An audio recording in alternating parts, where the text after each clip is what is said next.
Hello! La team Oliron la Caraïbe est ravie de vous retrouver pour un nouveau podcast.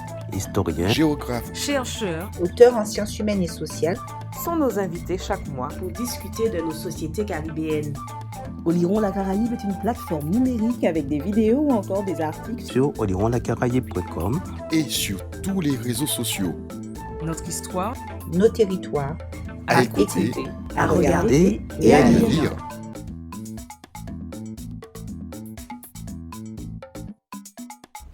Hello, c'est Elsa de la team Oliron la Caraïbe et ce mois-ci, j'ai l'honneur d'introduire un podcast un peu spécial. Une fois n'est pas coutume, Elisabeth de la team Oliron la Caraïbe va aujourd'hui vous raconter une histoire, celle de la bataille de Vertières. Je vous souhaite une bonne écoute.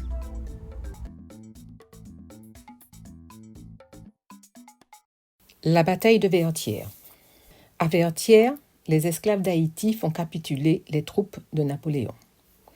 Le 18 novembre 1803, la révolution des esclaves qui dure depuis plus de 10 ans aboutit à la capitulation des troupes françaises colonisatrices en Haïti. C'est un événement majeur dans l'histoire des résistances à l'oppression coloniale. La bataille de Vertières constitue un changement de paradigme et une fissure dans l'équation d'un système fondé sur la race, sur la peau noire et la condition esclavagiste. L'union entre capitalisme, race et esclavage qui fonde les assises du monde moderne s'effondre à Vertières. La bataille de Vertières est l'ultime conflit mené en Haïti dans le but de rétablir l'esclavage sous les ordres de Napoléon. Elle a eu lieu le 18 novembre 1803 au nord de l'île de Saint-Domingue, près du Cap Français. Vertières est le nom du quartier dans lequel a eu lieu cet affrontement historique et il se situe dans la deuxième ville haïtienne, le Cap Haïtien. D'ailleurs, en 2009, le mot Vertières est officiellement rentré pour la première fois dans un dictionnaire de l'Académie française grâce à l'intervention de l'écrivain, membre de cette académie, Dany Laferrière. Tout remonte à une nuit d'août 1791. L'atmosphère est lourde, une tempête tropicale gronde à l'horizon.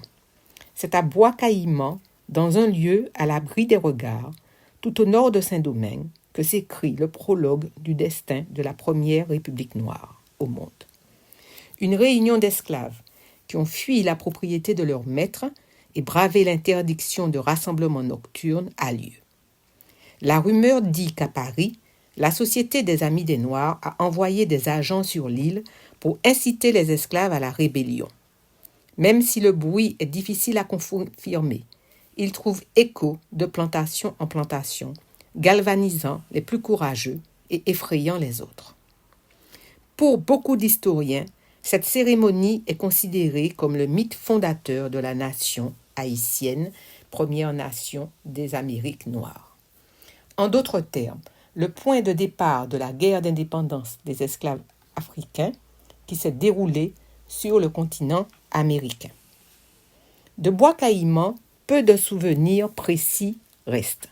Une cérémonie vaudou, un pacte sacré, une promesse de se venger de l'homme blanc esclavagiste. La transmission du récit autochtone, génération après génération, achève de transformer l'événement en légende. Et ses héros en martyrs. Boukman, Jean-François, etc. Au début de cette première révolte des Noirs, ils seront tués, pendus, poignardés, exhibés pour dissuader leurs frères de poursuivre. Nous sommes à la fin du XVIIIe siècle. La France fait partie des premières puissances coloniales mondiales.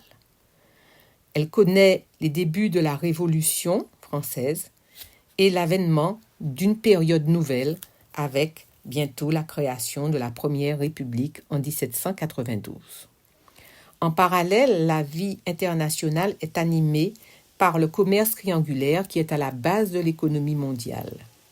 Organisé entre l'Europe, l'Afrique et l'Amérique, il s'agit d'accroître les richesses de l'Europe à travers la déportation d'hommes depuis le continent africain vers le continent américain où ils seront réduits à l'esclavage pour faire fructifier les matières coloniales comme le sucre, le café, le cacao, le coton et le tabac. L'un des principaux acteurs de ce commerce est la France. Elle possède de nombreuses terres, Saint-Domingue, la Martinique, la Guadeloupe. Mais sous l'impulsion des mouvements révolutionnaires qui ont lieu en Europe à la fin du XVIIIe siècle, des échos se font ressentir dans les colonies. Après la cérémonie du bois caïman, la révolte des esclaves à Saint-Domingue aboutira en 1791 à l'abolition de l'esclavage, proclamée d'abord à Saint-Domingue en 1793, puis à Paris à la Convention en 1794. Leur chef, Toussaint Louverture, après s'être rallié au pouvoir, est nommé général et poursuit son action en chassant les troupes anglaises venues en renfort des colons blancs. Ensuite, il gouverne l'île réunifiée de façon très autonome vis-à-vis de la France. Aux quatre coins de l'île, d'autres figures émergent de cette cérémonie mi-vaudou, mi-politique, parmi lesquelles ce Toussaint qui n'est pas encore Louverture. Il va être amené à jouer un rôle majeur dans l'histoire du pays. D'autres leaders vont tirer parti, 2 ans après Bois caïman, des conséquences de la Révolution française. La France est affaiblie aux Antilles par les invasions britanniques et espagnoles, et c'est ce contexte opportun qui convainc Louverture, lui-même ancien esclave, et son bataillon de rejoindre les troupes espagnoles pour combattre les Français. D'un point de vue géopolitique, Saint-Domingue était la colonie la plus importante pour la France. Elle attisait toutes les convoitises. La promulgation de l'abolition de l'esclavage à Saint-Domingue en 1793 encourage Louverture à changer de camp. La confirmation de cette abolition en 1794 lui permet donc de s'opposer victorieusement aux Espagnols en tant que général, puis général en chef des armées françaises de Saint-Domingue. En 1798, Toussaint Louverture signera le traité d'évacuation de l'île par les Espagnols et par les Anglais. Il promulguera une constitution où il s'autodésigne gouverneur à vie de Saint-Domingue et proclame l'autonomie du territoire en 1801. Mais c'était sans compter la détermination de Napoléon Bonaparte de conserver la pleine possession de son empire. En 1802, ce que l'histoire retiendra comme l'expédition Leclerc, du nom du général envoyé par Napoléon pour gouverner la colonie française, à savoir une troupe de 25 000 hommes, envoyée à Saint-Domingue pour contrer le pouvoir de Louverture, rétablir l'esclavage et arrêter l'auto-proclamé gouverneur. Il sera conduit à Brest, puis au fort de Joux dans le Jura, où il va mourir en détention en 1803. Il ne connaîtra jamais l'indépendance de son pays. Malgré cette arrestation, la guerre perdure sur l'île. Parallèlement, une épidémie de fièvre jaune décime une large part des soldats français qui font la loi à Saint-Domingue. Le général Leclerc y succombe. Son successeur, Donatien de Rochambeau, en situation délicate face à un ennemi britannique à nouveau à ses portes, alerté depuis les États-Unis de la situation sanitaire et de la poursuite de l'opposition des esclaves qui ont pris les armes, impose un régime de terreur.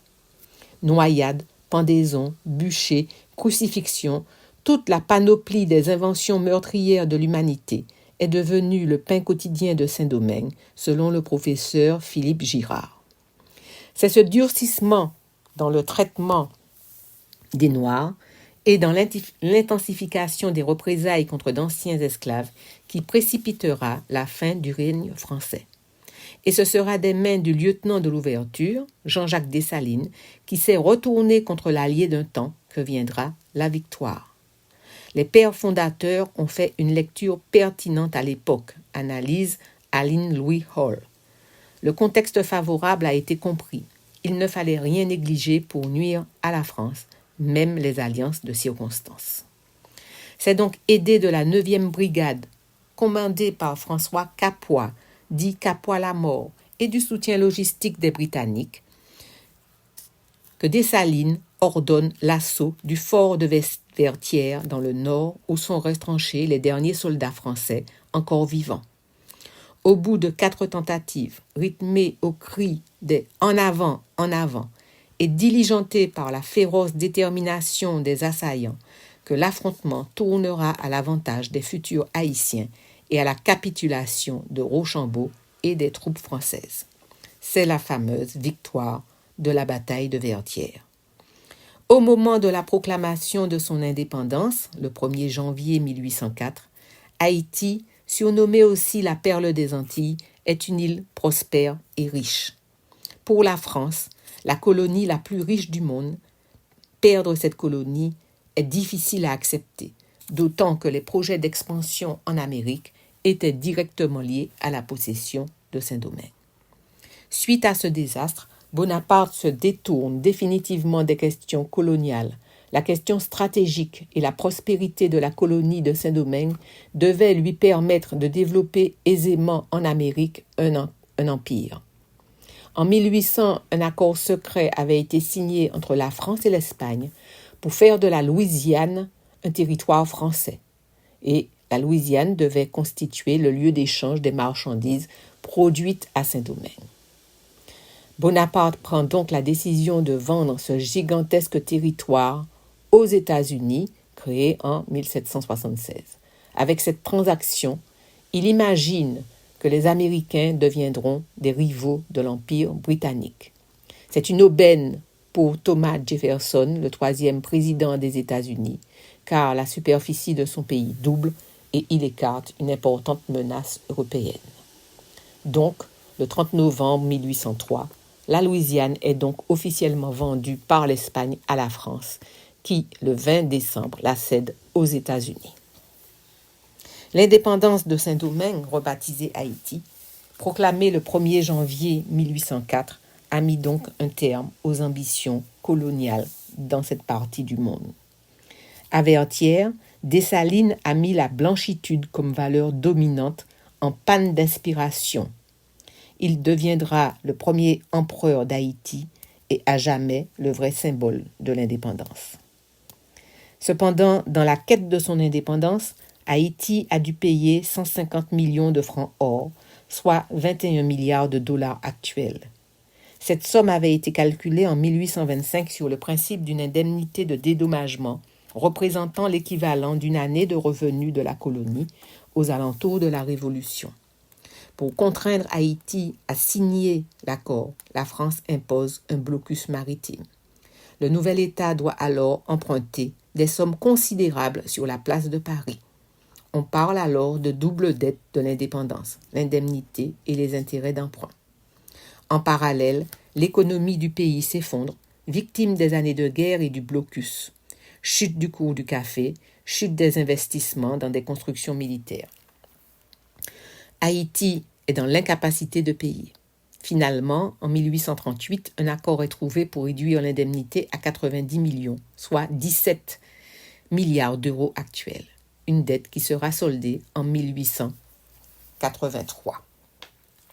Ainsi, la bataille de Vertières est un événement fondamental qui a permis de marginaliser Haïti. En effet, au XIXe siècle, on ne parle pas de cette bataille dans les livres d'histoire. Haïti est décrite comme un pays monstrueux. Et donc faire d'Haïti un pays à aider, un pays à problème, un pays qui n'est pas stable, était une manière d'invisibiliser, de marginaliser Haïti. Comment un pays monstrueux pouvait avoir de grands héros comme Dessalines. Haïti est devenu le pays que l'on ne pense pas. Par ailleurs, la dette n'est pas seulement le signe de l'oppression d'Haïti par la France. Elle est aussi la trahison des élites haïtiennes de cette époque. Le président Boyer accepte le principe de cette dette, mais c'est la paysannerie qui paiera la dette. La production de café sera taxée et c'est elle qui va servir à payer la dette.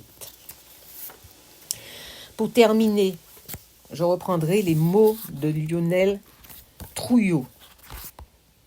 Il dit « L'inexistence du mot vertière dans les dictionnaires de noms propres, reconnu comme prestigieux et faisant autorité en Occident voire dans le monde, n'est pas anodine. Il y a tout dans vertière, l'héroïsme et le symbolisme, une fin et un commencement pour que le lieu et la bataille s'inscrivent comme repères de la reconstruction et de la reconstitution historique. Pourtant, jamais lieu d'histoire n'a été autant occulté par ses protagonistes eux-mêmes et, par la suite, par les historiens qui ont pris sur eux de penser et compter le passé du point de vue de ceux qui ne pouvaient opposer la force de l'événement que sa mise sous silence. Car il ne suffit pas à l'événement d'avoir eu lieu pour s'inscrire dans la mémoire. Il faut qu'un pouvoir l'institue, le valorise. Vertières, dernière bataille qui consacre l'aboutissement d'une révolution anticoloniale, anti-esclavagiste, anti-raciste, portée par deux des révolutionnaires les plus radicaux de l'armée indigène, Jean-Jacques Dessalines et François Capois, dit Capois la mort, était devenu le tombeau militaire d'un régime inhumain, d'une intention raciste. C'est pour cela que l'histoire rédigée du lieu de la bibliothèque coloniale n'a pas permis à Vertières d'exister. Et voilà, nous arrivons au bout de ce podcast. À bientôt sur la chaîne Oliron la Caraïbe. C'était le podcast d'Oliron la Caraïbe. Oliron la Caraïbe, c'est une plateforme numérique Avec également des vidéos ou encore des articles sur olironlacaraïbe.com. Et sur tous les réseaux sociaux. Notre histoire Nos territoires à Écoutez, à regarder et à lire. lire.